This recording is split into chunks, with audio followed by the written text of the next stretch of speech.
আসসালামু আলাইকুম। আপনারা মৌমাছির চাক দেখেছেন, মধু দেখেছেন, কিন্তু কখনো কি দেখেছেন মৌমাছি কিভাবে মধু সংগ্রহ করে? আপনাদেরকে দেখাচ্ছি, ভিডিওটি ভালো করে দেখবেন। লক্ষ্য করুন মৌমাছি কিভাবে ফুল থেকে মধু সংগ্রহ করে। মৌমাছি বিভিন্ন ফুলের মধ্যে প্রবেশ করছে, আপনারা দেখতে পাচ্ছেন।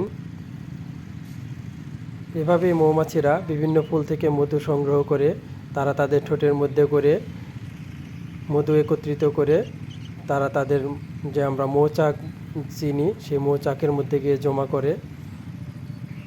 তখন জমা করতে করতে অনেক মধু এক জায়গায় হয়, সেই মধুটাই আমরা পাই।